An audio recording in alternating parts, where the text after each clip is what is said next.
वैसे guys I hope you are doing well. I am Veer, welcome to star lover family. तो कैसे हो मेरे दोस्तों? मैं आशा करता हूँ शानदार तरीके से आप लोग अपनी लाइफ को एंजॉय कर रहे हो, अपनी सेहत, फैमिली और पढ़ाई का ध्यान काफी अच्छे से रख रहे हो। देखो यार, हर एक इंसान को ना जिंदगी एक ही मिलती है। तो उस जिंदगी को अगर आप लोग इस तरीके से जी कर जाओ कि हाँ रियलिटी में लगे कि यार ये इंसान जी कर गया है, वरना कटती तो सबकी है। अब वो जीनी कैसी है, तो आप लोगों को उसके ऊपर एक थोड़ा सा थॉट देना पड़ेगा कि हाँ आप लोगों को अपनी जिंदगी कैसे प्लान करनी है। आप लोग देखो ना, एक छोटा सा बच्चा जब पैदा होता है तो उसकी जिंदगी में किसी को नहीं पता है कि होता है क्या क्या करने वाला है, क्या बनने वाला है। अब चाचा बोलेंगे ये बनेगा, मामा बोलेंगे ये बनेगा, पापा बोले ये बनेगा, मम्मी बोले ये बनेगा, दादा बोल रहे हैं ये बनेगा, नाना नानी बोल रहे हैं ये बनेगा। सबकी अपनी अपनी एक्सपेक्टेशन होती है। पर लेकिन वो सोसाइटी में जैसे जैसे चीजों को देखता है वैसे वैसे चीजों को समझता हुआ आगे बढ़ता है। ऐसे ही हम लोग की भी जिंदगी है। हम लोग जो आज की डेट में हैं वो हम लोगों ने अपने इर्द गिर्द सारी चीजें देखी हैं, हम लोगों ने उनसे सीखा है और हम लोग आगे बढ़े हैं। तो इसी तरीके से आप लोगों को भी डिसाइड करना पड़ेगा कि पहले अपने लिए काम करना है, तभी तो आप लोग दूसरों के लिए काम कर पाओगे। अगर आप लोग खुद से प्यार नहीं करते हो, जो शरीर आप लोग है उससे प्यार नहीं कर रहे हो, अपने आप से प्यार नहीं कर रहे हो, अपने आप को नहीं जान रहे हो, अपने आप को नहीं समझ रहे हो, तो क्या ही आप लोग दूसरों के लिए कर पाएंगे। पहले अपने आप को समझना जरूरी है। तो बोला गया कि if you cannot work for your self you cannot work for other also, यानी कि आप लोग दूसरों के लिए भी आप लोग काम नहीं कर सकते जब आप लोग अपने लिए ही काम नहीं कर रहे हैं।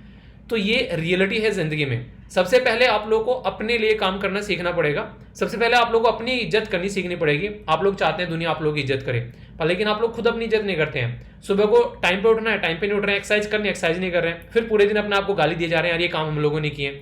आप लोग समझ रहे हैं आप लोग अपने आप को कितना कोसते हैं सुबह से शाम तक। आप लोगों का जो दिमाग है वो आप लोगों को जलील करना स्टार्ट कर देता है जैसे जैसे आप लोग अपना काम नहीं करते हो। देखा, हमने बोला था तुमसे शेड्यूल फॉलो ही नहीं होगा, तुमसे आज तक फॉलो नहीं हुआ, आगे आगे कैसे कर लोगे? बस वही चेंज आप लोगों को करना है। और जिस दिन आप लोगों ने वो वाली चीजें चेंज करनी स्टार्ट कर दी, आप लोगों की जिंदगी में जो परिवर्तन आएगा, आप लोगों को दूसरे लोग देखकर हैरान हो जाएंगे कि यार ये इंसान ऐसा करता कैसे है। तो वो वाला तब आएगा जब आप लोग खुद की रेस्पेक्ट करना सीखोगे। और जब तक आप लोग खुद की ही रेस्पेक्ट नहीं कर रहे हो तो दूसरे क्या ही किसी की रेस्पेक्ट करेंगे। तो ये एक ऐसी बात है जो हमेशा मेरे दिल के काफी करीब रहती है कि अपने आपको आप लोगों को प्रेफरेंस देना है, और वो तब दोगे इसका मतलब कि आप लोग जिस काम को करते हो उस काम से प्यार करना स्टार्ट करो। जो काम आप लोगों को बोरिंग लगता है ना, इरिटेटिंग लगता है, छोड़ दो उसको। क्यों उसके पीछे पड़े हो? ये तो उसमें इंटरेस्ट जनरेट करो अगर करना है। और अगर इंटरेस्ट नहीं आ रहा है, आप लोगों से बोलो किसी लड़के या लड़की से बात करनी है जिससे आप लोग प्यार करते हो, ठीक है। अपने घर वालों से बात करनी है, मम्मी पापा से, जिनके साथ में आप लोग बहुत ज्यादा कनेक्टेड हो। आप लोगों को किसी भी ऐसे इंसान के साथ में बातें करनी है जो दोस्त है, जो कि आप लोगों को समझता है। कोई आप लोग बोलोगे कि यार बस 2 घंटे काम करना है, उसके साथ में 2 घंटे बात करनी है, 2 घंटे बात करने का एक काम करना है, नहीं बोलते हो ना आप लोग। क्या रहता है कि यार बस उस इंसान के साथ में ना बात करने को मिल जाए मौका किसी तरीके से, मतलब पूरा दिन बात करनी है उस इंसान के साथ में बैठ के। आप लोग बोलोगे कि 4 घंटे बात करनी है भाई, क्योंकि मेरा पढ़ाई का काम भी ना 4 घंटे का ही रहता है, 4 घंटे पढ़ाई करनी है बस।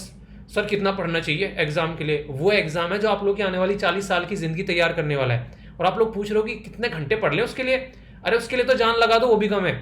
अगर जिंदगी में अगर ढंग से देखो तो वो वाली चीजें आप लोग के अंदर से जब तक नहीं आएंगी, एग्जाम क्लियर होना ना के बराबर समझना पड़ेगा। क्योंकि आप लोग तोल रहे हो उसको टाइम में, ठीक है। प्यार करते टाइम किसी को तोलते हो क्या? ठीक है। अपनी जिंदगी को जब इंप्रूव करने की बात आ रही है, आप लोग उसको तोल रहे हो, इतना टाइम देना चाहिए, इसके अलावा मेरे पास में टाइम नहीं है। क्यों भैया, देश चला रहे हो क्या है? आप लोग प्राइम मिनिस्टर मोदी जी हो कि आप लोग अभी कहीं विजिट पर जा रहे हो, कभी कहीं जा रहे हो, आप लोगों को पढ़ने के लिए टाइम निकालना पड़ रहा है, और सारे काम करने के लिए तो टाइम कभी नहीं निकालते आप लोग। पढ़ने के लिए आप लोग को पर्टिकुलर टाइम देना पड़ रहा है कि 4 घंटे ही पढ़ पा रहे हैं बस जिंदगी में। उसका समझ में आता है इंसान जॉब कर रहा है, ठीक है, पार्ट टाइम, उसको अपना टाइम चुराना पड़ता है पढ़ने के लिए।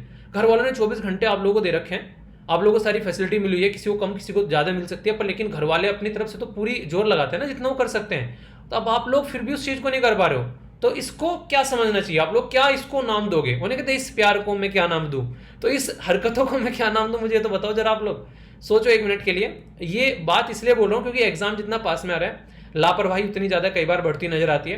पढ़ने में मन नहीं लग रहा है, मन नहीं लग रहा है मतलब पढ़ाई पास में, एग्जाम पास में, मतलब जिंदगी का, करियर का जिसके लिए आप लोग लगे वो पास में, और पढ़ने का मन नहीं कर रहा है।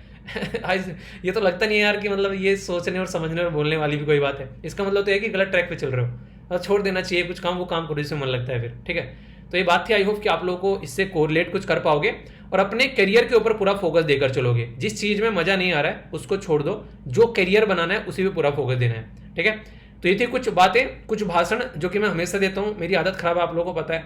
मैं आप लोगों को बोलूंगा जब तक आप लोग जो है अपने काम को करना नहीं स्टार्ट करोगे, और ये मेरी आदत सुधरने वाली नहीं है। सिलेक्शन हो जाएगा उस दिन सुधर जाएगी, मतलब जिनके लिए उनके लिए सुधर जाएगी जिनका सिलेक्शन हो जाएगा, जिन जिनका बचा रहेगा उनको फिर भी ऐसे ही सुनना पड़ेगा, ठीक है। तो ये सारी बातें, एक दिन तो बल्कि मैं आप लोगों को बताऊं इंटरेस्टिंग चीज़, एक बच्चे का मेल आता है तो कहता है कि सर मैंने तो एक एग्ज़ाम निकाल लिया है, वो एक मतलब स्टेट पीसीएस के एग्ज़ाम को निकाल कर उसमें ठीक ठाक पोस्ट पर काम कर रहा है बंदा। तो वो कह रहा है कि सर मुझे अब भी सुनकर, आपका लेक्चर सुनकर मन करता है कि किसी और एग्जाम की भी तैयारी करने लग जाऊं, कई बार तो इतना सुना देता हूं। तो यार ये होना चाहिए जज्बा, जिंदगी में फुल स्टॉप नहीं होना चाहिए यार, कोमा लगने चाहिए, ये निकाल दिया वो निकाल दिया, ऐसे चलते रहो जिंदगी, फिर देखो कितना मजा आता है। जिस इंसान की जिंदगी फुल स्टॉप लग गया बस आ जाए हो गया काम, बस ये बूढ़ों वाली जिंदगी होती है। ठीक है, यंग जनरेशन हो, देश का खून दौड़ रहा है आप लोगों के अंदर में, तो वो जुनून दौड़ रहा है आप लोगों के अंदर में, तो दिखाओ उसको। ठीक है, ये सारी चीजें क्यों बोल रहा हूँ, ये सारी चीजें इसलिए बोल रहा हूँ जो आप लोगों के मैसेजेस आए ना, ये बर्थडे जो विशेज आए हैं, उन्होंने मेरा खून फिर से खोला दिया। ठीक है, मतलब कुछ करने का मन करता है जिंदगी में, जब इतना प्यार आप लोगों को आप लोगों का इतना प्यार मिलता है तो रियलिटी में ही हार्ट टचिंग होता है। तो बहुत सारी बेस्ट विशेज आई, इतने सारे मैसेज मैं पढ़कर ना मैं गदगद हो गया अंदर से। तो एक बड़ी प्यारी सी एक स्पेशल सी वीडियो आएगी आप लोगों की कल वी टॉक्स के ऊपर। ठीक है, उसमें आप लोगों के बहुत सारे प्यारे प्यारे से मैसेज हैं, कईयों ने बहुत सारी कलाकारी कर रखी है, वो भी इंक्लूड करूंगा उसमें। तो जितना हो पाएगा, ज़्यादा बड़ी नहीं रखेंगे, छोटी रखेंगे, पर लेकिन प्यारी वीडियो होगी, सुनकर आप लोगों को मजा आएगा उसको, तो इन्जॉय करिएगा।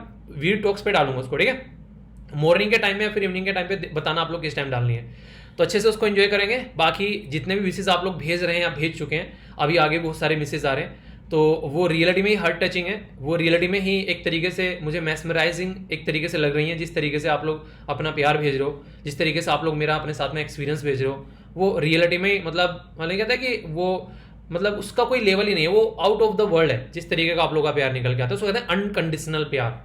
तो वही प्यार आप लोगों का मतलब जो मुझे मिल रहा है और जो मिलता हुआ आ रहा है, उसको यार सैल्यूट है दिल से। ठीक है, आइए अब आगे बढ़ते हैं। ये तो थी आज की कुछ ऐसी वो दिल से बातें, कहते हैं मन की बात, प्राइम मिनिस्टर मोदी वाली मन की बात थी, ये हमारे वाली मन की बात थी। तो आइए सबसे पहले बात करते हैं आज के एक इंपॉर्टेंट डे के बारे में, जो कि काफी इंपॉर्टेंट है, जिसने हमारे देश की चीजों को देखने की समझ चेंज कर दी। वो था पंचायती राज डे। 24 अप्रैल को पंचायती राज डे हम लोग सेलिब्रेट करते हैं। रियलिटी में जिसको बोलते हैं ना डेमोक्रेसी, ग्राउंड लेवल पर डेमोक्रेसी क्या होती है, वो यहां से निकल के आती है। इससे पहले क्या था, सेंट्रल गवर्नमेंट बन गई, स्टेट गवर्नमेंट बन गई, पर रियलिटी में महात्मा गांधी जी के द्वारा क्या बोला गया था कि हमारा देश जो है वो गांव में बसता है। और इसी के साथ में एक कॉन्सेप्ट दिया गया था एपीजे अब्दुल कलाम सर के द्वारा भी, उन्होंने बोला था कि provide urban amenities in rural areas, यानी कि जो शहरों में हम लोग फैसिलिटी दे रहे हैं ना, वही फैसिलिटी हम लोग को गांव में देनी स्टार्ट करनी है। तो वो वाला जो कॉन्सेप्ट था वो था हम अपने गांव को भी उस लेवल पे डेवलप करके चलें, ताकि हमारे गांव में ही सारी चीजें हम लोग को मिलना स्टार्ट हो जाए। तो वो वाली चीजें हम लोग को बेसिकली दिखानी है। वो बेस्ट चीजें होती हैं कि हम लोग अपने सबसे लोअर जो एक कहते ग्राउंड लेवल पर जो एक व्यवस्था है उसको कनेक्ट करके चल रहे हैं, वहां पर उनको डिसीजन मेकिंग कैपेबिलिटी दे रहे हैं, वहां पर हम लोग उनको अपना कैसे उनको अपना एक चीजों को लेकर चलना है वो बता रहे हैं, और उनको बोलेंगे खुद अपना डिसीजन अपने आप लो। ये नहीं कहते कि बच्चा 12th था फिर ग्रेजुएशन में पहुंच गया, बड़ा हो गया है, और उनको अपने डिसीजन खुद से लेने दो। तो पंचायत को अपने डिसीजन खुद से लेने दो, वो वाली चीज यहां से निकल कर आई। इसी को सेलिब्रेट किया था 24 अप्रैल को। तो नेशनल पंचायती राज डे 24 अप्रैल को ये सेलिब्रेट किया था। 2010 में पहली बार नेशनल पंचायती राज डे सेलिब्रेट किया गया था। एक न्यू पार्ट इंडियन कॉन्स्टिट्यूशन में ऐड किया गया, जो कि पार्ट नंबर 9 आप लोगों को देखने को मिला, और 73rd कॉन्स्टिट्यूशन अमेंडमेंट यहां पर किया गया। ठीक है, तो 73rd और 74th दो कॉन्स्टिट्यूशन अमेंडमेंट वैसे आप लोग यहां पर याद सकते हैं, क्योंकि पंचायती राज डे के बारे में तो हम लोग याद कर रहे हैं, पर लेकिन म्युनिसिपैलिटी भी आया, शहर को भी ग्राउंड लेवल पर कनेक्ट करने वाली एक यूनिट मिली। इसमें जो आर्टिकल्स हैं वो काफी इंपॉर्टेंट है, इनको जाकर देखेगा। और ये देखिए पार्ट 1 जो यहाँ पर लगा हुआ है ना आप लोगों का, ये इसीलिए लगाया गया आप लोगों के लिए क्योंकि आप लोगों को पता चले। पॉलिटी में पूरा चैप्टर मैंने पंचायत के ऊपर यहाँ पर कवर कर रखा है, वो भी 2 पार्ट में। सुनने के बाद में अगर पंचायत से आप लोगों को कोई क्वेश्चन छूट जाए ना, तो मुझे आकर बताना, ठीक है, कि हाँ सर क्वेश्चन छूट गया है, क्योंकि इस डिटेल में पढ़ा रखा है कि किताबों का इससे बाहर कुछ है ही नहीं है। अब वो अपने आप ही बनाने बैठ जाए कोई और क्वेश्चन हवा में, तो अलग बात है, वो सबके छूटेंगे। पर जेन्युइनली जो बात करूं वो क्वेश्चन आप लोगों का नहीं छूटने दूंगा, यानी कि किसी पीछे नहीं रहने दूंगा। अगर आप लोग ये लेक्चर जाकर देखोगे तो ये सारी चीज देखते हैं। 39 मिनट का ये लेक्चर है लगभग, पूरा डिटेल में यहां पर कवर किया 2 पार्ट में मैंने इसको डिटेल में, क्योंकि ऐसा फेवरेट सब्जेक्ट है जैसे क्वेश्चन बनते हैं। टाइटल द पंचायत नाम दिया गया यहाँ पर 11 शेड्यूल के अंदर, 29 सब्जेक्ट इसके अंदर रखे गए, जिसके चलते कैसे कैसे हमारी पंचायत जो है फंक्शन करने वाली है उनके बारे में यहाँ पर बताया गया। तो ये एक ऐसा डे है जिसके बारे में आप लोगों को पता होना चाहिए। और मैं तो आज ये बोलूंगा, मेरे लिए गिफ्ट होगा, आज पंचायती राज चैप्टर को जाकर आप लोग रिवीजन करो, ठीक है। मतलब कहने का है कि आप लोगों को एक नई चीज जानने को मिलेगी, ग्राउंड लेवल पर आप लोग कैसे पंचायत के साथ में कनेक्ट हो सकते हैं, वो आप लोगों को वहां पर देखने को मिलेगा। तो याद सर्च करना जाकर पंचायती राज सिस्टम बाय वीर, आप लोगों के सामने पूरा लेक्चर खुल के आएगा और फिर देखेगा आप लोगों को उसको सुनकर भी मजा आएगा, ठीक है। तो ये है इसके बारे में एक इंपॉर्टेंट डे। आइए अब चलते हैं एक और नेक्स्ट इंपॉर्टेंट डे के बारे में। ये है 25 अप्रैल, जो कि वर्ल्ड मलेरिया डे के रूप में सेलिब्रेट करते हैं। मलेरिया एक ऐसी बीमारी है हमारे समाज के अंदर में जो हम लोगों को बहुत ही नजदीक से देखने को मिलती है। हर एक घर में मच्छर जनित बीमारी, हर एक घर में कहीं ना कहीं पानी भरा हुआ, लोगों की आदतों के साथ में कनेक्ट है ये बीमारी। यानी कि अगर हमारी आदतें सुधरना स्टार्ट हो जाएं, जैसे कोरोना आदतन बीमारी है, अगर हम लोग उसको अपने घर लेकर नहीं आएंगे, वो भाई साहब इतना इज्जतदार आदमी हो, आप लोग घर आएगा ही नहीं। आप लोग को बाकायदा लापरवाही बरतनी पड़ेगी, पब्लिकली अपना मास्क हटाना पड़ेगा, कोई खांस रहा है छींकना है उसके सामने अपना मुंह ले जाना पड़ेगा, ठीक है, कि लो हमारे मुंह पर छींको, तब जाकर ये बीमारी हमारे घर में आएगी। तो यानी कि वो बीमारी एक ऐसी बीमारी है जो इज्जत वाली बीमारी है, ठीक है। तो ये सारी बीमारियां जो इज्जत वाली बीमारी है, हम लोग इनको अपने से दूर रख सकते हैं अगर हम लोग थोड़ा सा अपनी जिंदगी को हम भी इज्जत में रखना स्टार्ट कर दें, मास्क लगाना स्टार्ट करें, सोशल डिस्टेंसिंग में रखना स्टार्ट करें। कई सारी कंट्री है फिर से भर भर कर बीमारी आ रही है। अभी बात करें चाइना के अंदर में फिर से लॉकडाउन लग रहे हैं कई जगह, आप लोगों ने देखा, एक लेक्चर के आर्टिकल के अंदर ही मैंने डिस्कस किया था। तो ये सारी चीजें आप लोगों को भी अपने लेवल पे समझनी पड़ेगी, और ये फैक्ट है जितनी जल्दी समझ जाओगे उतना अच्छा आप लोगों का रिजल्ट आएगा, और अपनी सेहत का ध्यान रखना आप लोगों की रिस्पॉन्सिबिलिटी बनता है। उसी के बारे में अवेयरनेस फैलाता है ये यहाँ पर वर्ल्ड मलेरिया डे।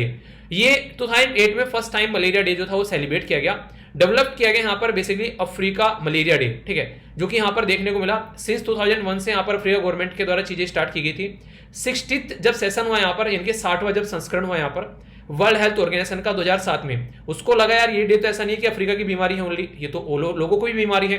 तो फिर ये लगा कि और लोगों के लिए भी इसको सेलिब्रेट करना है, तो फिर ये अफ्रीका डेट से हटकर इसका नाम वर्ल्ड मलेरिया डे पड़ गया यहाँ पर। तो ये मलेरिया की बीमारी है। आप लोग किस किस राज्य से आते हैं आप लोग नीचे कमेंट बॉक्स में लिखिए कि हाँ ये हमारा राज्य है, ये हमारा राज्य है, और फिर उसमें ये जरूर बताना आप लोगों को कि क्या आप लोगों के राज्य में मच्छर हैं या फिर नहीं है, ठीक है। तो यहां से पता चल जाएगा कि ये वर्ल्ड की तो बीमारी है, हमारी कंट्री में 28 राज्य और 8 यूनियन टेरिटरी की बीमारी है, ठीक है। बताइएगा, आप लोग बताएगा कैसा आप लोगों को मच्छर की हालत देखने को मिलती है।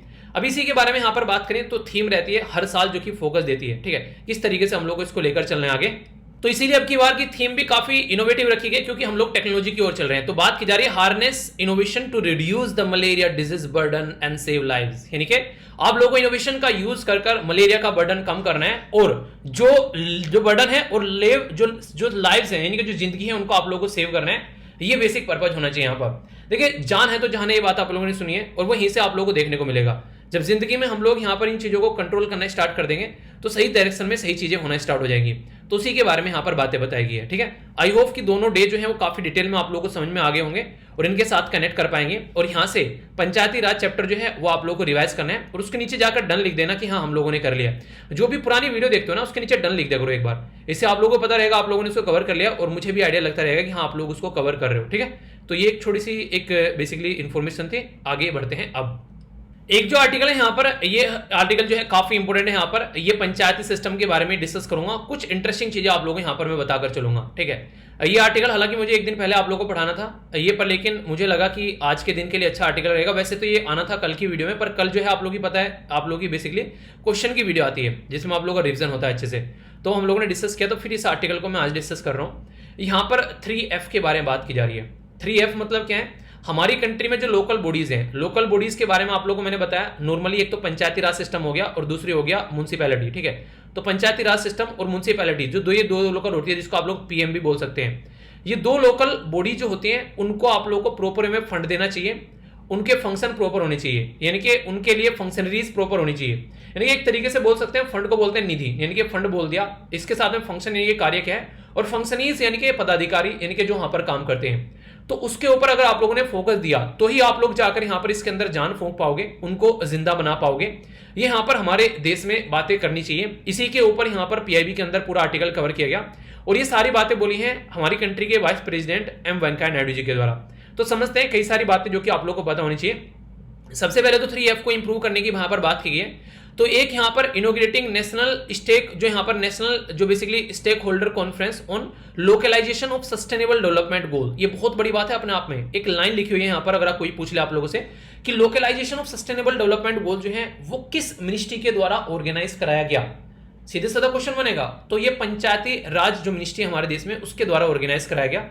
और यहां पर अर्ज किया गया यूनियन गवर्नमेंट से कि वेरियर स्टेट गवर्नमेंट से, दोनों से मिलकर, कि आप लोग 3F पर फोकस करें यहां पर, ताकि जो जिला परिषद टू पंचायती राज सिस्टम है उसको हम लोग फिर से रिवाइटलाइज किया जा सके। रिवाइटल नहीं सुना आप लोगों ने? जिस तरीके से रिवाइटल खाओ और जान पाओ, ठीक है, जान मतलब एनर्जी पाओ, और इसी के साथ में रिजुमिनेट यानी कि फिर से जिंदा करो और इंपावर करो लोकल बॉडीज को। ये बातें यहां पर बोली गई। एक क्वेश्चन पूछना चाहूंगा, आज की डेट में पंचायती राज मिनिस्टर कौन है हमारे देश में, ठीक है, ये आप लोगों को बताना है। बड़ा ही प्यारा सा एक छोटा सा क्वेश्चन है। मैं आशा करता हूं कि आप लोग इसका आंसर जरूर दोगे। बाकी मैं आप लोगों से यहां पर कुछ बातें करूंगा जो कि आप लोगों को पॉइंटों में समझनी है और इनसे डायरेक्ट क्वेश्चन भी बनते हैं। सबसे पहले थोड़ा सा ग्राउंड लेवल पर मैं आप लोगों को लेकर चलता हूं यहां पर अपनी कंट्री के जो आप लोग फादर ऑफ इंडिया बोलते हैं, फादर ऑफ नेशन बोलते हैं, महात्मा गांधी जी के बारे में। और कुछ ऐसा ही कॉन्सेप्ट यहां पर एपीजे अब्दुल कलाम सर का देखने को मिलता है। महात्मा गांधी जी के द्वारा यह बोला गया था कि अगर एक ऐसा गांव जिसमें अगर 1000 से ज्यादा लोग रहते हैं, उस गांव को आप लोगों को पावर देनी चाहिए कि उस गांव के लोग जो हैं वो अपने आप से गवर्न कर सकें, अपने खुद के रिप्रेजेंटेटिव लेकर आ सकें और खुद पावर हो उनकी, अपने हिसाब से अपनी चीजों को वो डिसाइड कर सकें। और एक छोटे से गांव की कम्युनिटी जो है वो अपने आप सेल्फ इंपावर रहे, अपने डिसीजन अपने आप ले सके। इससे क्या होगा? इससे होगा हम लोग गांव गांव में पहुंचेंगे। अगर गांव गांव की यूनिट जो है उन्होंने काम करना स्टार्ट कर दिया तो फिर हमारा देश जो है वो अपने आप एक अच्छा देश बन जाएगा। यही उदाहरण आप लोगों ने देखा अभी रिसेंटली कोविड-19 के टाइम पर। गांव जो है वो सामने निकल कर आए, उन्होंने अपने डिसीजन लिया। मैंने बताया था मेरे गांव में जाने के लिए मेरे गांव में जाने के लिए 3 रोड है, मतलब 3 डायरेक्शन से रोड आती है। एक तो डायरेक्ट मेरी तहसील के साथ में कनेक्ट करता है, दूसरा जो है एक रोड दूसरे गांव के थ्रू होकर आती है, और एक और रोड है वो तीसरे गांव के थ्रू होकर आती है। ठीक है, तो जो मेन रोड है वो तो तहसील के साथ में कनेक्ट हो गया, चले समझ में आता है। पर लेकिन जो 2 अलग से रोड आती है मेरे गांव में, उन 2 अलग अलग गांव वालों ने दूसरे गांव तक लोग जाने और आने के लिए गांव पर बैरिकेड लगा दिया कि वहां पर अब जो है कोई भी बाहर का इंसान जो है वो यहां से अंदर नहीं जाएगा। यानी कि कोविड-19 के चलते उन्होंने रिस्ट्रिक्शन लगा दी कि अगर कोई शहर से आ रहा है, कोई बाहर से आ रहा है, वो अब गांव के अंदर एंट्री नहीं करेगा। तो इसकी वजह से मेरे गांव में जाने का बस एक रास्ता बचा, जो कि था तहसील वाला रास्ता। तो ये गांवों के लेवल पर एक तरीके से क्यों इस तरीके के स्टेप उठाए गए? क्योंकि वो नहीं चाह रहे थे कि शहर में से कोई भी कोविड-19 के केस लेकर गांव में आए और दुनिया भर के लोग जो है वो गांव में पहुंचे। इसीलिए कोविड-19 की सेकंड लहर जो है वो काफी ज्यादा खतरनाक रही, क्योंकि पहली लहर में जो गांव बच गए थे वो दूसरी लहर में गांव को अपने चपेट में लेकर चले गए, क्योंकि लोग जो हैं वो गांव में जाकर बच गए डर के मारे। जो आज तक गांव में नहीं गए थे वो भी गए, कुछ तो यहाँ पर डर के मारे गए, कुछ यहाँ पर मौका मिल गया कि चलो गांव में भी जाकर थोड़े दिन रहते हैं, ठीक है, जिनको कभी टाइम नहीं मिलता था। तो इस तरीके से बहुत सारे अलग अलग रीजन थे लोगों के, और कुछ को जॉब चली गई तो उनके लिए मजबूरी बन गया गांव में जाना। तो अलग अलग रीजन के लोग थे, अलग अलग तरीके से गए। तो उस तरीके से आप लोग चीजों को अंडरस्टैंड कर सकते हैं। तो गांव में भी चीजें पहुंची और गांव में पंचायती राज सिस्टम ने उसको काफी बखूबी टैकल भी किया। तो इसलिए बोला जाता है कि पंचायतों को हम लोग को इंपावर करना चाहिए डिसीजन मेकिंग में। तो हमारी कंट्री में गवर्नमेंट ऑफ इंडिया 1 नंबर पर आती है, दूसरे नंबर पर स्टेट गवर्नमेंट, तीसरे नंबर पर जो डिवीजन होता है फिर बोलते हैं डिस्ट्रिक्ट के अंदर में। एक हो गया यहाँ पर बेसिकली रूरल जो गवर्नमेंट बनती है और दूसरी अर्बन, यानी कि गांव वाली गवर्नमेंट और शहर वाली गवर्नमेंट। गांव वाली में जिला परिषद डिस्ट्रिक्ट लेवल पर बनता है, ब्लॉक बनता है, पंचायत समिति, और विलेज जो आप लोगों को देखने को मिलता है उसमें ग्राम पंचायत होती है, जिसके थ्रू आप लोग प्रधान चुनते हैं। यहां पर म्युनिसिपल कॉर्पोरेशन, म्युनिसिपैलिटी और सिटी जो काउंसिल होती है, इन दोनों के लिए पॉलिटी के अंदर अलग अलग पूरा डिटेल है, मैंने आप लोगों से चैप्टर बना रखे हैं। ठीक है, अगर देखोगे तो सारी बातें आप लोगों के माइंड में बिल्कुल क्रिस्टल क्लियर हो जाएंगी। तो ये जो सिस्टम है यहाँ पर, अगर इसको हम लोग ढंग से इंप्रूव करके चल रहे हैं, इसको हम लोग ढंग से लेकर चल रहे हैं, तो सारी दिक्कतें हमारी दूर हो जाएगी। ये बातें यहाँ पर बोली गई। तो गांधी जी के विजन को इंप्लीमेंट करने की बात की गई है एम वेंकैया नायडू जी के द्वारा। बहुत इंपॉर्टेंट, बहुत प्यारी एक कनेक्टिंग बात है जो कि आप लोग यहाँ पर देख पाओगे। हमारी कंट्री में जब 10th फाइनेंस कमीशन आया था, ये कौन थे इस फाइनेंस कमीशन के चेयरमैन आप लोग बताइएगा। उसने बोला था कि 100 रुपए पर कैपिटा पर एनम के हिसाब से यहाँ पर देने चाहिए, यानी कि हर एक इंसान जो गांव में रहता है उसके हिसाब से 100 रुपए हर एक इंसान के हिसाब से यहाँ पर बेसिकली गांव में जाने चाहिए, अगर आप लोगों को डेवलपमेंट करना चाहिए। यानी कि एक गांव में अगर 100 लोग हैं, ठीक है, उस गांव में अगर 100 रुपए पर इंसान के हिसाब से दे तो उस गांव को 10,000 रुपए मिल गए। इस तरीके से आप लोग समझ सकते हैं। तो उस गांव को कितना पैसा देना है, उस गांव की पॉपुलेशन के हिसाब से देना चाहिए। ये 10th फाइनेंस कमीशन ने बोला था 100 रुपए पर, लेकिन अभी फिलहाल 15th फाइनेंस कमीशन के जब दोबारा बातें बोलेगी तो ये जो रुपया बढ़कर हो गया 674 रुपए पर कैपिटा पर एनम हो गया है। एक साल की बात कर रहा हूं। तो ये अब यहां पर हमारी कंट्री के वाइस प्रेसिडेंट साहब के द्वारा ये बोला गया कि ये जो पैसा जाना चाहिए डायरेक्टली ये गांव के लेवल पर पहुंचना चाहिए, और इसको उसी तरीके से यहां पर लोगों तक पहुंचाना चाहिए कि यहां पर एक डेवलपमेंट हो सके गांव के लेवल पर डायरेक्टली, बीच में कोई बिचौलिया नहीं होना चाहिए। इससे क्या होगा, इंसान जो है वो खुद से डिसीजन ले पाएगा और ज्यादा बेटर तरीके से काम यहां पर कर पाएगा। जैसे मैंने बोला सस्टेनेबल डेवलपमेंट गोल के बारे में, तो सस्टेनेबल डेवलपमेंट गोल में जो सबसे पहला गोल रखा गया है वो है गरीबी, यानी कि पुअर्टी को मिटाना, दूसरा है भुखमरी को मिटाना। और ये 2 चीजें अगर मिट जाए इंसान की तो उसकी हेल्थ अपने आप और पढ़ाई अपने आप अच्छी हो जाएगी, और ये तभी यहां पर जेंडर इक्वलिटी आएगी और साफ सफाई आप लोगों को देखने को मिलेगी। तो ये जो स्टार्टिंग के गोल है ना, ये एक दूसरे के साथ में इतने ज्यादा कनेक्टेड है जैसे मैं और आप आपस में हम लोग कनेक्टेड है। ठीक है, उन्हें दिल से कनेक्शन आप लोगों को यहाँ पर देखने को मिलेगा। तो 70% जो इंडिया और जो रूरल रहता है हमारे देश का जो जनता रहती है, 2011 के सेंसस के हिसाब से अगर मैं बात करूं, लगभग 70% यानी कि 68.84% लोग आज की डेट में भी गांव में रहते हैं। तो अगर गांव हम लोगों ने सस्टेनेबल बना दिया, सस्टेनेबल मतलब तो इतना सारी चीजें हम लोग यूज कर रहे हैं, उसको इस तरीके से यूज करना है ताकि हम तो यूज करें इंजॉयमेंट के साथ में, आने वाली हमारी जो जनरेशन है उसके लिए भी हम लोग कुछ ना कुछ छोड़कर जाएं। तो वो वाली चीजें आप लोगों को यहां पर देखनी पड़ेगी। तो पंचायती लेवल पर इस तरीके से आप लोगों को काम करना पड़ेगा और उसी को फोकस देकर चलने की बात यहां पर की जा रही है। तो बिगेस्ट जो गोल यहां पर है, एक तरीके से कंट्री को पोवर्टी फ्री बनाना, यानी कि गरीबी हटानी है। जो अभी आप लोगों ने देखा कुछ दिनों पहले एक आर्टिकल मैंने डिस्कस किया था कि गांव में ज्यादा गरीब लोग रहते हैं एज कंपेयर टू शहरों के, ये बातें मैंने बताई थी और ये बड़ी फेवरेट स्टेटमेंट बन जाएगी यूपीएससी की जब आप लोग क्वेश्चन देखोगे। यूपीएससी हमेशा आप लोगों से एनालिटिकल क्वेश्चन पूछती है कि आप लोग सोचते कैसे हो, आप लोग गांव से आ रहे हो इंटरव्यू में जाकर बैठ गए, तो ऐसे क्वेश्चन आप लोगों से बन जाएंगे गांव के बारे में कितना समझते हो आप लोग, देखे तो सही, या वैसे ही चिल्लाते हैं हम लोग गांव से रहते हैं। तो गांव के बारे में रहने का मतलब नहीं कि गांव से रहते हैं, पता भी होना चाहिए गांव में चल क्या रहा है और देश में गांव की क्या व्यवस्था है, क्योंकि आप लोग को आगे चलकर एक एडमिनिस्ट्रेटिव ऑफिसर बनना है। तो अगर आप लोग वही नहीं समझ पाओगे तो गांव में रहने का मतलब क्या हो गया, फिर एडमिनिस्ट्रेटिव ऑफिसर बनने का क्या मतलब हो गया। तो आप लोग को जागरूक भी रहना है, ये मांगता है यूपीएससी आप लोगों से बेसिक इंफॉर्मेशन। तो गरीबी कैसे मिटानी है, तो बेसिकली वही एक बात है कि अगर आप लोग उनको डिसीजन मेकिंग कैपेबिलिटी देगो, उनको पीने का पानी मिलना चाहिए, अपने आप से वो इंप्लीमेंट जनरेट कर सकें, प्रॉपर वे में ऐसा ढांचा बना सकें, और खासकर गर्ल्स के ऊपर भी और बॉयज के ऊपर भी जो यंग जनरेशन होती है उनको एजुकेशन के ऊपर फोकस देना है। एजुकेशन एक ऐसा टूल है जिसको हम लोग काफी हद तक लोगों तक पहुंचाकर उनको इंपावर कर सकते हैं। और अगर आप लोग फ्री में एजुकेशन किसी को नहीं दे सकते तो कम से कम अफोर्डेबल एजुकेशन बना दो, ताकि लोग जो है ज्यादा पैसा न पे करने वाले भी उनको बेसिकली उस एजुकेशन को ले सके। तो ये सबसे इंपॉर्टेंट है, क्योंकि फ्री में अगर एक तरीके से चीजें दी गई तो किसी न किसी के टैक्स की मनी होगी यहाँ पर, और फ्री में अगर किसी को दे दी तो उससे कई बार ये लगता है कि इंसान जो है मिल गई इसको यूज ही नहीं कर रहा। जैसे किताबें कईयों को फ्री में मिल गई, ठीक है, खोल के ही नहीं देख रहा है, ठीक है, पर लेकिन वही किताब अगर खरीद कर लेकर आता 500-600 रुपए लगाकर, तो इंसान बैठ के उसको पढ़ता, क्यों, क्योंकि उसमें पैसा लगा रखा है। सेम पानी के साथ में आप लोग देखते हैं, इसीलिए बार बार बोला जाता है कि इन चीजों के ऊपर इस तरीके से लोगों को प्रोवाइड कराना है ताकि उनको लगे खाना देना है लोगों को। अगर वो 50 रुपए की थाली आती है, 50 रुपए अफोर्ड नहीं कर पा रहा तो 5 रुपए की दो, पर लेकिन उसकी गरिमा बनी रहनी चाहिए कि वो थाली जब खरीदेगा इंसान तो बोलेगा कि अपने पैसे देकर खरीदिए, तो उसको खाएगा, उसको पचाएगा भी, उसकी बॉडी पे भी लगेगा, ऐसा नहीं लगेगा कोई खैरात में दे रहा है उसको। तो ये होता है बेसिकली, और लोगों को इसीलिए बोलते हैं। अगर मॉडल की बात करें, जब यहां पर सिंगापुर के अंदर ये बोला गया, एक स्टडी की गई, मैं बताता हूं, बड़ी इंटरेस्टिंग सी स्टडी है। सिंगापुर के अंदर ये बोला गया क्या लोगों को मिनिमम बेसिक इनकम देनी चाहिए, क्यों कुछ ना करे बस उनको इनकम मिलती रहे, तो मैक्सिमम लोगों ने मना कर दिया लेने से। रीजन पता है क्या था, उस पे यहां पर ये दिख रहा था कि वो एक तरीके से खैरात में बांटी गई चीज थी। लोग काम करना छोड़ देंगे, अभी लोग पेट के लिए कमाते हैं, तो कम से कम इतना करना चाहिए कि लोगों को इनकम न देकर आप लोग डायरेक्ट उनको जॉब दो, ताकि वो अपने आप कमाकर अपने आप खाएं भी और आप लोगों को टैक्स भी दे। तो पहले वाला सही है कि फ्री में दे दो उनको, या फिर दूसरे वाला ज्यादा बेटर है कि उनको अफोर्डेबल बनाओ और उनको काम दो ताकि वो अपने आप खरीद सके और अपने आप पे कर सके। हमारे देश में किसानों के साथ में क्या करते हैं, उनको फ्री में लोन बांटते रहते हैं, पर लेकिन उनकी फसल का दाम उनको नहीं देते हैं। उनको एग्रीकल्चर में जो सिंचाई चाहिए वो उनको प्रॉपर नहीं मिल पाती है, उनको जो बीज चाहिए वो प्रॉपर नहीं मिल पाता है। क्या कर दिया, बस पॉलिटिशियन हमारे देश में जब भी इलेक्शन आते हैं, चाहे वो किसी भी पॉलिटिकल पार्टी का हो, वो आते ही सबसे पहले बोला किसानों का लोन माफ कर दो, ठीक है, पता है अच्छी खासी वोट मिल जाएगी। पर लेकिन हम लोग सीधे हैं ना, हम लोग ये चीज समझते नहीं कि वो कहाँ खेल रहा है, हमारे ही पैसे हम ही को दे रहा है, हमारे टैक्स पेयर की मनी अपनी जेब से तो लाने, कोई पॉलिटिशियन के घर में थोड़ी पैसे छापने की मशीन लगी हुई है, हमारा ही पैसा हमको दे रहा है और हमको ही हमारे से वोट ले रहा है, ये बोलकर कि तुमको फ्री में दे रहे हैं। तुम कौन भाई पैसे के, तुम ऐसे कहां से पैसे लेकर आ रहे हो, हमारी पैसा फ्री में कहां से दे रहे हो, तुम जनता का टैक्स की मनी है ना। और आप लोगों को लगता है आप लोग टैक्स पे नहीं करते हैं, तो जो इंटरनेट से आप लोग ये लेक्चर देख रहे हैं ना, ये मोबाइल भी आप लोगों ने रिचार्ज किया, इसके ऊपर भी टैक्स दे रखा है आप लोगों ने, ठीक है, एक एक चीज के ऊपर आप लोग टैक्स पे करते हो।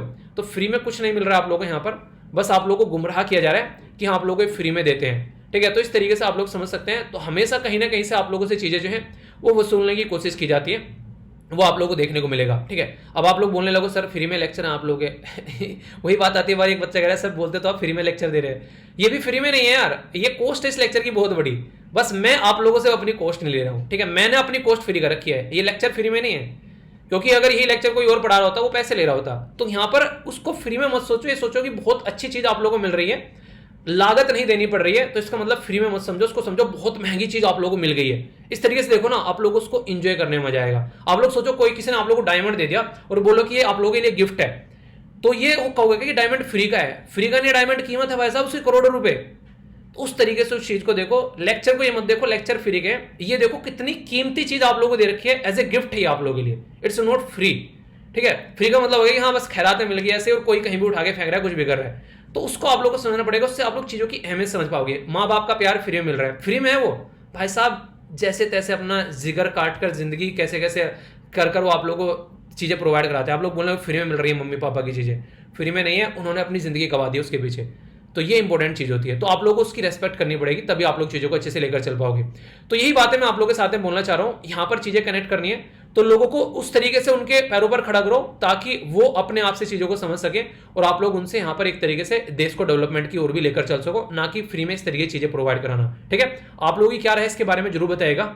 अब ये जो बात बोली गई इनके द्वारा, ये हार्ट टचिंग बात है। यहां पर इनके द्वारा बोला गया कि अभी अगर पंचायत लेवल पर आप लोग जाकर काम करोगे, 31.6 लाख लोग जो इलेक्टेड रिप्रेजेंटेटिव है गांव वाले एरिया में, जो भी यहां पर लोग जो इलेक्टेड होकर आए हैं रूरल वाले एरिया में, गांव वाले एरिया में 46% वहां पर आप लोग को वुमेन देखने को मिलेगी। ये अलग बात है कि वहां पर गांव में प्रधान होता है बेसिकली महिला, उसके हस्बैंड जो होते हैं वो चला रहे होते हैं, पर लेकिन फिर भी उनके नाम पर काम हो रहा है, तो वहां से एक जागरूकता बढ़ रही है और कई सारी जगह महिला अच्छा काम भी कर रही है। कई सारी ऐसी प्रधान भी आप लोगों ने देखी होगी जो पढ़ी लिखी लड़कियां प्रधान बन रही हैं। ठीक है, तो वो एक तरीके से डेवलपमेंट भी लेकर आ रही है ग्राउंड लेवल पर।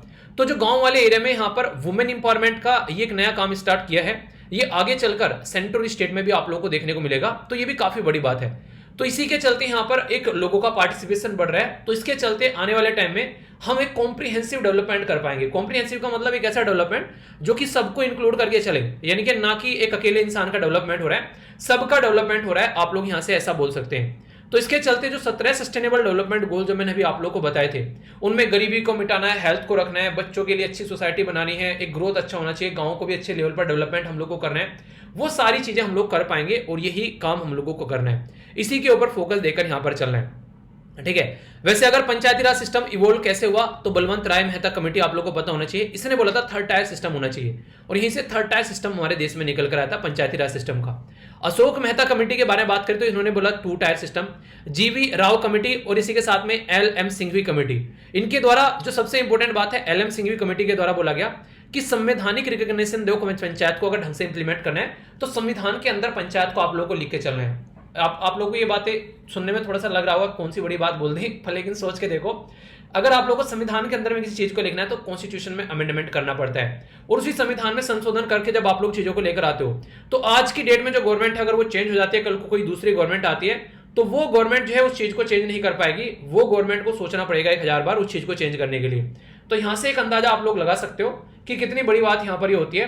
तो ओरिजिनली हमारे संविधान में पंचायतें नहीं थी, ये क्वेश्चन कई बार एग्जाम में पूछा जा चुका है। बाद में हमारे संविधान में पंचायती राज सिस्टम को इंक्लूड किया गया है, बाद में हमारे संविधान में पंचायती राज सिस्टम को लाया गया है, अलग अलग तरीके से आप लोग यहां पर इसको देख पा रहे हैं। तो पंचायती राज सिस्टम जो है वो ओरिजिनली कॉन्स्टिट्यूशन में नहीं था, ये बात आप लोग को याद रखनी है, जो कि बहुत इंपॉर्टेंट क्वेश्चन बनता है।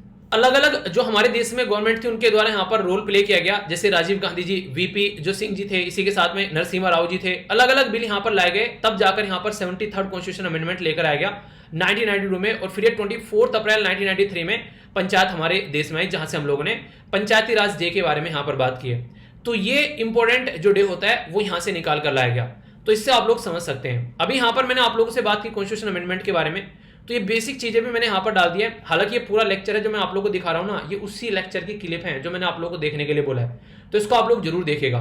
एक इंपॉर्टेंट आर्टिकल है जो आप लोगों से हमेशा क्वेश्चन पूछे जाते हैं, आर्टिकल 40, ये याद रखिएगा कि हमारे देश में पंचायत होनी चाहिए, ये बोल दिया गया था संविधान के अंदर में, यानी कि एक तरीके से विलेज पंचायत होनी चाहिए हमारे देश में, ये संविधान के अंदर बोला तो गया था पर लेकिन लिखी नहीं थी। उन्होंने आने वाली गवर्नमेंट को काम दे दिया कि सारा काम हम ही करके जाएंगे, तो तुम लोग क्या करोगे। ये बिल्कुल वही बात है, मैं आप लोग को पढ़ा के चला गया, आप लोग बैठ कर रिविजन करो, आप लोग चाहते भी हो कि पेपर में ही दे गया हूं, तो फिर आप लोग क्या करोगे।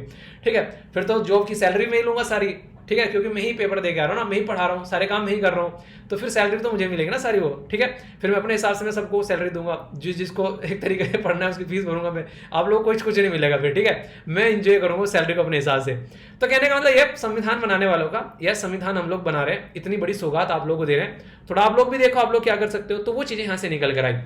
तो 11th शेड्यूल जो है कॉन्स्टिट्यूशन के अंदर में ये ऐड किया गया, ठीक है, जो कि आप लोग यहाँ पर याद रखना है। 29 सब्जेक्ट आप लोग यहाँ पर देखने को मिलेंगे, और ये आर्टिकल मैंने आप लोग को बताई दिए सारे, और directive principle of state policy का पार्ट था यहाँ पर ये जो आर्टिकल 40, क्योंकि आप लोग को पता है पार्ट 4 के अंदर में यहाँ पर ये सारी चीजें रखी गई हैं। और पार्ट 4 आर्टिकल पार्ट 3 के बारे में आप लोग को बताया, आर्टिकल 12 से लेकर आर्टिकल 35 तक, ये तो आप लोग रट चुके हो। आर्टिकल 36 से लेके आर्टिकल 51 तक जो आप लोग को देखने को मिलती है, ये डीपीएसपी आप लोगों को देखने को मिलती है, जिसको directive principle of state policy आप लोग बोलते हो। तो यहां से हम लोगों ने ये चीजें निकाल कर लेकर आए, जो कि आप लोग समझ सकते हो आज के में शानदार तरीके से अपना काम कर रही है।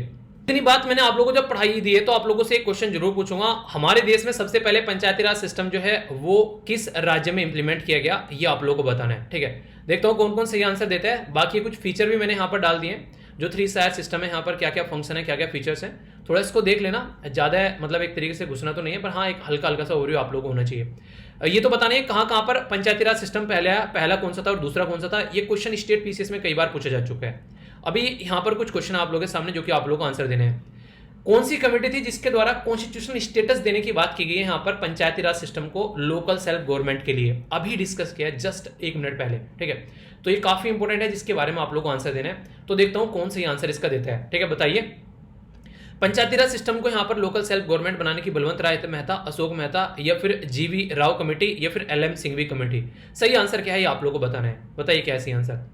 सही आंसर यहाँ पर डी, जो कि आप लोग रखना है यहाँ पर LM सिंघवी कमेटी यहाँ पर, जिसके द्वारा बोला गया था कि पंचायत को संवैधानिक स्टेटस यहाँ पर दे देना चाहिए। ठीक है, एक और इंपॉर्टेंट बात यहाँ पर 73rd कॉन्स्टिट्यूशन अमेंडमेंट किया गया था 1993 में कि हमारी कंट्री में पंचायत राज सिस्टम होना चाहिए। तो कहां से निकाल कर लेकर आए थे इसको? आर्टिकल 39, आर्टिकल 40, आर्टिकल 44 या आर्टिकल 55? सही आंसर क्या है यहाँ पर? इसको आप लोगों को मैंने भी बताया यहाँ पर कि आर्टिकल 40 जो है वो यहाँ से निकाल कर लेकर आए। तो पूरा आर्टिकल जो है वो काफी डिटेल में आप लोगों से डिस्कस किया, काफी अच्छे से सारी एक एक पॉइंट बता दिया। ये समझ के चलो कि एक पंचायती राज सिस्टम का चैप्टर लगभग आप लोगों को कंप्लीट करा दिया। तो ये मेरा बेसिक पर्पज भी था कि मैंने कहा इस तरीके से थोड़ा पढ़ाया जाए इसको, ताकि कोई आप लोगों से कल को इंटरव्यू या पूछ ले तो आप लोग उसके सामने कंफ्यूज आओगे नहीं, आप लोग धड़ाधड़ से बोलोगे क्या ये है भाई साहब, इसकी ये चीजें हैं, तो कोई कंफ्यूजन नहीं होगा। ठीक है, ये जो आर्टिकल है यहाँ पर ये PIB का आर्टिकल है और यहाँ पर इंडियन पोस्ट पेमेंट बैंक के द्वारा लॉन्च किया गया फिनक्लुवेशन। अगर शब्द आप लोगों को देखने को मिले तो लगेगा यार पता नहीं क्या एक नया शब्द आ गया जो कि पहली बार सुना है, पर लेकिन अगर बात करें यहाँ पर एक तरीके से ये फाइनेंशियल इंक्लूजन भी आप लोग इसको बोल सकते हैं एक तरीके से, यानी कि एक तरीके से जो ऐसी कंपनी है जैसे कि आज के में फिनटेक जो स्टार्टअप है, यानी कि फाइनेंशियल टेक्नोलॉजी का यूज करने वाले जो स्टार्टअप है।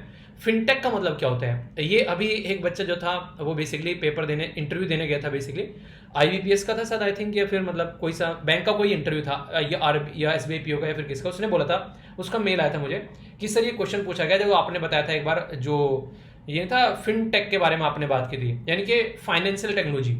तो ये बेसिकली आप लोगों से ऐसे क्वेश्चन कहीं भी बन जाते हैं जिस भी एरिया का आप लोग पेपर देने जाते हैं। मैं करंट अफेयर आप लोगों को पढ़ाता हूँ, बैंकिंग में क्वेश्चन बन सकता है, आप लोग SSC की तैयारी कर रहे हैं, UPSC की तैयारी कर रहे हैं, स्टेट PCS की तैयारी करें, करंट अफेयर रहता है और वो बैकग्राउंड के साथ में पढ़ाता हूँ आप लोगों को, स्टैटिक प्लस करंट का मिक्सचर। तो क्वेश्चन कहीं पर भी बन सकता है, तो उसको उस तरीके से देखा करो। ठीक है, तो व्हाट इज फिनटेक? जहां फाइनेंशियल और जो टेक्नोलॉजी का मिक्सचर होता है उसको फिनटेक बोलते हैं। ठीक है, तो फिनटेक जो है अगर आप लोग बात करें यहाँ पर, तो एक तरीके से एक जो आज के में सबसे बड़ा सिस्टम है कि हम लोग को अपने देश में इस तरीके की चीजों को लेकर चलना है ताकि हम लोग फाइनेंशियल इंक्लूजन कर सकें। और फाइनेंशियल इंक्लूजन क्या होता है?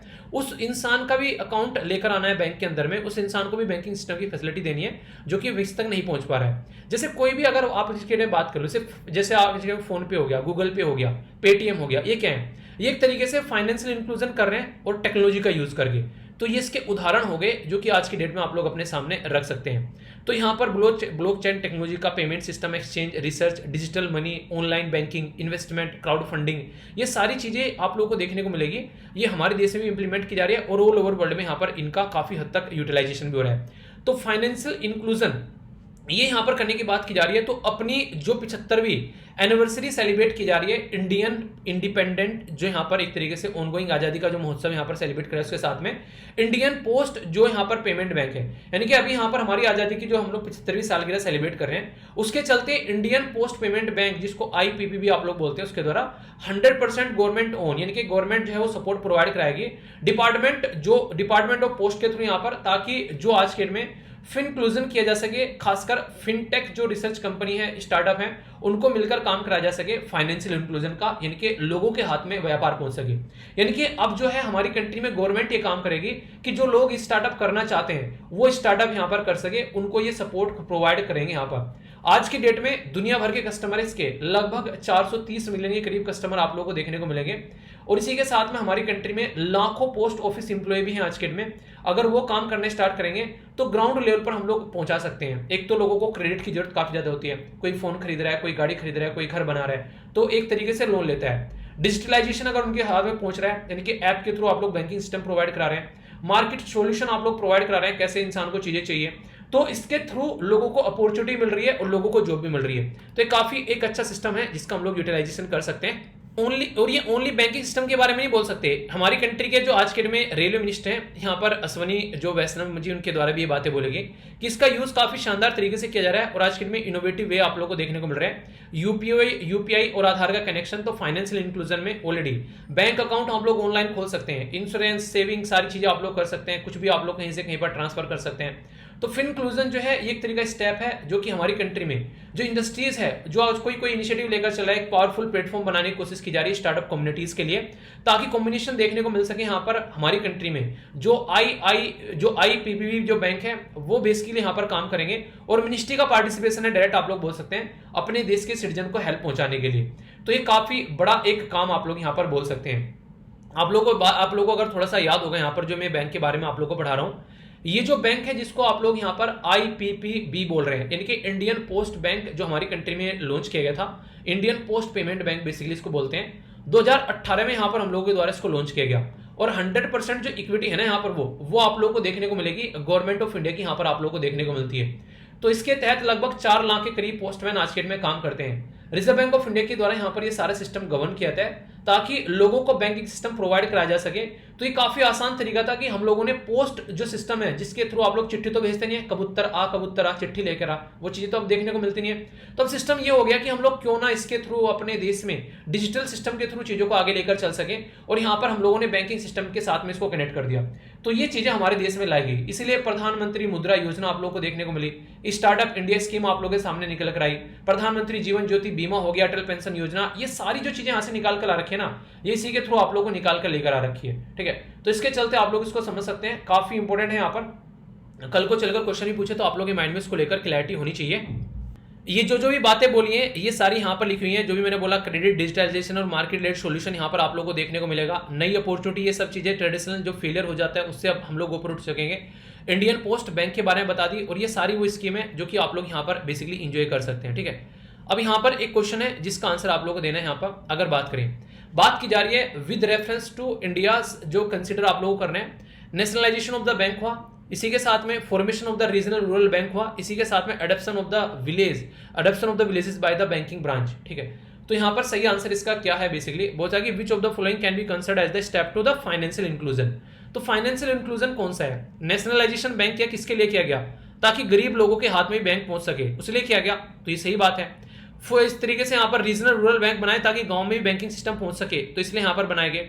एडेप्शन किया गया यहाँ पर विलेज का, एक तरीके से बैंक का विलेज के द्वारा, बैंक के द्वारा गांव का, यानी कि एक बैंक जो है वो गांव ने गोद ले लिया, तो इसका बात समझ सकते हैं, उल्टा बोल दिया, एक बैंक ने जो है एक गांव गोद ले लिया। ठीक है, ऐसा बोल सकते हैं। तो बैंक शाखाओं के द्वारा गांव को गोद लेना, अपनाना। यूपीएससी में 2010 में ये क्वेश्चन पूछा गया था और आज भी रिलेवेंट है, इतना ही अगर आप लोग देखते हैं। तो फाइनेंशियल इंक्लूजन का मतलब क्या हो गया? तो फाइनेंशियल इंक्लूजन का मतलब सबको इंक्लूड करके चल रहे हैं, तो आंसर इसका डी हो गया। तो ऐसे आप लोग समझ सकते हैं। ठीक है, नेक्स्ट क्वेश्चन है यहाँ पर इंडियन पोस्ट पेमेंट बैंक के बारे में अगर बात करते हैं, तो प्राइम मिनिस्टर जो यहाँ पर लॉन्च किया गया था पीएम के द्वारा, किस ईयर में यहाँ पर ये लॉन्च किया गया? तो ये भी मैंने आप लोगों को पूरे डिटेल में यहाँ पर पढ़ाया, तो बिल्कुल एक पॉइंट आप लोगों के माइंड में क्लियर होने चाहिए। तो यहाँ पर 2018 में इसको लॉन्च किया गया, तो आंसर यहाँ पर इसका सी हो गया, कोई भी कंफ्यूजन आप लोगों को नहीं होना चाहिए। ठीक है, एक काफी बड़ी बात यहाँ पर अभी यूरोप में देखने को मिल रही है, एक मिस्टीरियस डिजीज जिससे लीवर डिजीज बोलते हैं, इफेक्ट कर रही है बच्चों को यूएसए और यूरोप के अंदर में। तो ये एक यहाँ पर आर्टिकल अभी देखने को मिला, आखिर क्यों ये बीमारी बच्चों को लग रही है, आखिर क्या दिक्कतें देखने को मिल रही है, तो इसके बारे में यहाँ पर ये आर्टिकल है। UPSC prelims GS paper 3 basically GS paper 2 के अंदर यहाँ पर आएगा। ठीक है, तो ये गलती होगी, तो यहाँ पर हेल्थ के साथ में आप लोग यहाँ पर इसको कनेक्ट करके देख सकते हैं। ठीक है, वैसे अगर जीएस पेपर 3 में चाहे तो साइंस एंड टेक में जो जनरल साइंस की चीजें आती है वहां पर भी होता है, पर लेकिन मेनली जीएस पेपर 3 के साथ में नहीं, 2 के साथ में हो गया। ठीक है, अगर बात की जाए मिस्टीरियस जो लीवर डिजीज के बारे में, तो ये रिपोर्ट की गई यहाँ पर स्पेन, डेनमार्क के अंदर में, नीदरलैंड के अंदर में, और इसी के साथ में यूएसए, यूके के अंदर में। हालांकि कोई डेथ इसकी देखने को नहीं मिली। तो मिस्टीरियस क्यों बोला जा रहा है, पहले हम लोग उसके बारे में बात करेंगे। ये जो किस एज के बच्चों को यहाँ पर लग रही है, 1 से लेकर 6 साल के बच्चों को यहाँ पर लग रही है जो डिजीज देखने को मिल रही है। ये देखने को मिला डिजीज जो है वो माइट बोला गया यहाँ पर, कोई कंफर्मेशन नहीं है, बोला गया कि इसकी वजह से हो सकती है कि कोल्ड, बहुत ज़्यादा ठंड पड़ रही है उसके साथ में एसोसिएटेड हो रही है, पर लेकिन रियलिटी में कोई इसका आंसर नहीं पता पा रहा है, इसलिए इसको रहस्यमय बीमारी बोला जा रहा है। रहस्यमय है बेसिकली कि यहाँ पर पता नहीं चल रहा है किसकी वजह से हो रही है। तो ये काफ़ी एक तरीके से डिजीज जो है ये रिपोर्ट की जा रही है काफ़ी एक तरीके से लोगों के अंदर में, और कोई बच्चा जो है अब तक उसकी डेथ नहीं है ना यूएसए में ना यूके में, पर कि 6 बच्चे ऐसे हुए जिनको लीवर ट्रांसप्लांट की जरूरत पड़ गई इमीडिएटली। सिम्टम्स जो है जनरली लीवर जो डिजीज के होते हैं, जैसे कि हेपेटाइटिस का होता है, जो इन्फ्लेमेशन हो गया यानी कि एक तरीके से सूजन आ गई, ठीक है, तो वो अननोन है, आखिर हो किसकी वजह से रहा है ये पता नहीं चल पा रहा है। सिम्टम्स तो जैसे बता दिया, इन्फ्लेशन आप लोगों को देखने को मिला, जैसे जॉइंटिस यानी कि पीलिया हो गया, ठीक है, इसी के साथ में डायरिया यानी कि आप लोगों को एक दस्त लग गए, ठीक है, एब्डोमेन पेन हो गया यानी कि पेट में दर्द हो गया, वो सारी चीजें आप लोगों को देखने को मिलती हैं जो कि नॉर्मल नजर आता है। पॉसिबल कोज क्या क्या बताए जा रहे हैं, यूजुअली जो वायरस कोज हो सकता है इन्फेक्शन का हेपेटाइटिस ए और ई के, जो कि अब तक डिटेक्ट नहीं किया गया है। इसी के साथ में वायरस जो कि एक तरीके से जिसको यहाँ पर एडेनो वायरस बोला गया है, ठीक है, कोज हो सकता है, जो कि कॉमनली यहाँ पर इस तरीके की बीमारी देखने को मिलती है कॉमन कोल्ड की वजह से, ठीक है। इसी के साथ में एज पर द एनालिसिस जो देखने को मिला है पॉसिबिलिटी क्या है, हेपेटाइटिस विद द यहाँ पर ये बात की जा रही है एडनोवायरस वायरस के बारे में, ठीक है, एडनो वायरस के बारे में, तो ये भी चीजें आप लोगों को देखने को मिल रही है। तो कई सारे ऐसे पॉसिबल रीजन यहाँ पर बताए जा रहे हैं, पर लेकिन एक्जैक्टली क्या रीजन है वो पता नहीं चल पा रहा है, इसीलिए इसको मिस्टीरियस डिजीज का नाम यहाँ पर दिया जा रहा है। तो एक बेसिक इन्फॉर्मेशन है जो कि आप लोग यहाँ पर कनेक्ट करके देख सकते हैं, कोई भी डाउट इसको लेकर आप लोग के माइंड में नहीं होना चाहिए, ठीक है। तो एक छोटी सी इन्फॉर्मेशन थी, माइंड में बिल्कुल क्लैरिटी रखनी है कि ऐसा भी कुछ चल रहा है और अपनी सेहत का ध्यान रखना है, ठीक है। ये जो आर्टिकल है ये हिंदुस्तान टाइम्स के अंदर कवर किया गया, नीति आयोग और यूनिसेफ के द्वारा पैक्ट साइन किया गया, सस्टेनेबल डेवलपमेंट गोल जो बच्चों के ऊपर फोकस करते हैं उनको लेकर आगे बढ़ना, ठीक है। तो यहाँ पर यूपीएससी प्रीलिम्स और गवर्नेंस के साथ में भी यहाँ पर बातें की जा सकती है।